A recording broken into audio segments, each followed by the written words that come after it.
Hello दोस्तों, क्या हाल है। दिन बुधवार, तारीख 2 जुलाई 2025। चलिए सबसे पहले नजर डालते हैं राजनीतिक, अंतर्राष्ट्रीय, खेल और व्यापार से जुड़ी आज की कुछ प्रमुख बड़ी खबरों पर आ रहा हूँ। चलिए, बंगाल गैंगरेप कांड, बीजेपी ने किया थानों का घेराव, टीएमसी ने बताया राजनीति। पश्चिम बंगाल के उत्तर 24 परगना जिले में हुई कथित गैंगरेप घटना को लेकर राज्य में आक्रोश चरम पर है। बीजेपी ने ममता सरकार के खिलाफ मोर्चा खोलते हुए कोलकाता और अन्य जिलों में थानों का घेराव किया। पार्टी अध्यक्ष जेपी नड्डा ने राज्यपाल से मुलाकात कर जांच की मांग की। उधर मुख्यमंत्री ममता बनर्जी ने घटना की सीबीआई जांच की घोषणा की, लेकिन बीजेपी ने इसे देर से उठाया गया कदम बताया। चलिए, वहीं राहुल गांधी का बेरोजगारी मुद्दे पर केंद्र पर बड़ा हमला। कांग्रेस नेता राहुल गांधी ने आज प्रेस कॉन्फ्रेंस कर प्रधानमंत्री मोदी पर तीखा हमला बोला है। उन्होंने कहा है कि देश में बेरोजगारी सबसे गंभीर संकट बन गई है और सरकार सिर्फ कॉर्पोरेट की चिंता कर रही है। राहुल ने रोजगार अधिकार यात्रा की घोषणा की, जो अगस्त से शुरू होगी और पूरे देश में युवाओं से संवाद करेगी। उन्होंने अग्निपथ योजना की भी वापस लेने की मांग की है। कहीं ना कहीं सरकार को बेरोजगारी मुद्दे पर सोचना चाहिए, क्योंकि बेरोजगारी धीरे धीरे चरम सीमा पे पहुंचती जा रही है। चलिए देखिए बड़ी खबर, पीएम मोदी की कैबिनेट बैठक, एमएसपी और एक राष्ट्र एक चुनाव पर विचार।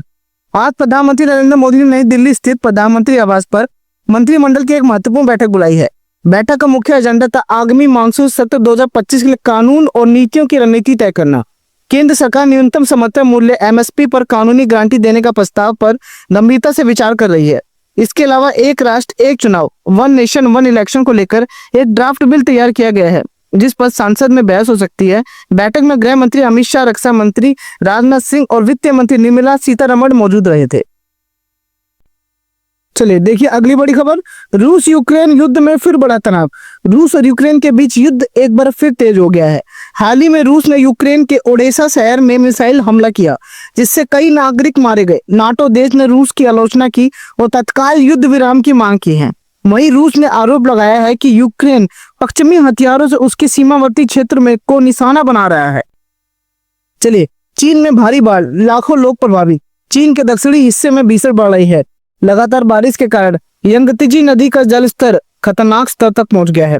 सरकारी आंकड़ों के अनुसार अब तक 2 लाख से अधिक लोगों को सुरक्षित स्थानों पर भेजा गया है। राहत और बचाव कार्य जारी है, लेकिन अभी भी कई लोग वहां पे बाढ़ में फंसे हुए हैं। उनको भी बचाने की पूरी कोशिश की जा रही है।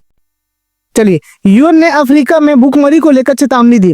संयुक्त राष्ट्र यूएन ने अफ्रीका के कुछ हिस्से, विशेष रूप से सूडान, नाइजर और सोमालिया में बढ़ती भूखमरी को लेकर चिंता जताई है। यूएन ने कहा कि जलवायु परिवर्तन, युद्ध और आर्थिक संकट से करोड़ों लोग खाद्य संकट का सामना कर रहे हैं और इन इलाकों में कई जगह ऐसी हैं कि भूखमरी चरम सीमा पर पड़ चुकी है।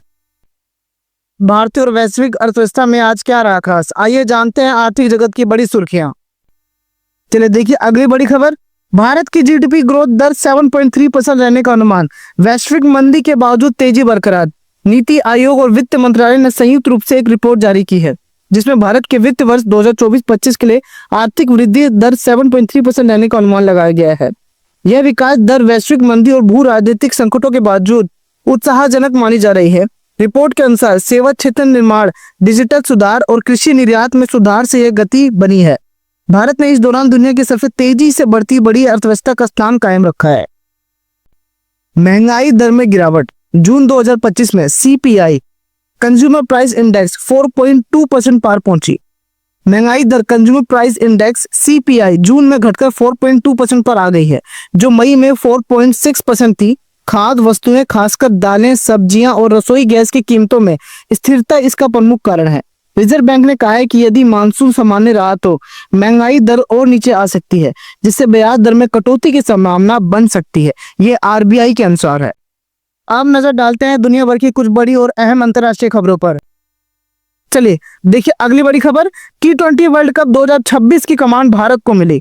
आईसीसी ने आधिकारिक रूप से घोषणा की है 2026 का T20 वर्ल्ड कप भारत और श्रीलंका की साझेदारी में आयोजित होगा। यह टूर्नामेंट अक्टूबर-नवंबर 2026 में खेला जाएगा। भारत में यह टूर्नामेंट 6ठी बार आयोजित होगा। बीसीसीआई अध्यक्ष जय शाह ने इसे भारतीय क्रिकेट के लिए एक गर्व का पल बताया है। चलिए एक नजर मौसम की तरफ डाली जाए। आज सुबह आंधी तूफान रहने की संभावना है। दिन में बादलों के साथ साथ कुछ धूप भी दिखेगी। तापमान दिन में लगभग 33 डिग्री सेल्सियस तक रहेगा और रात को 27 डिग्री सेल्सियस तक गिर सकता है। आने वाले दिनों का ट्रेंड लगातार गर्मी और उष्ण बनी रह सकती है।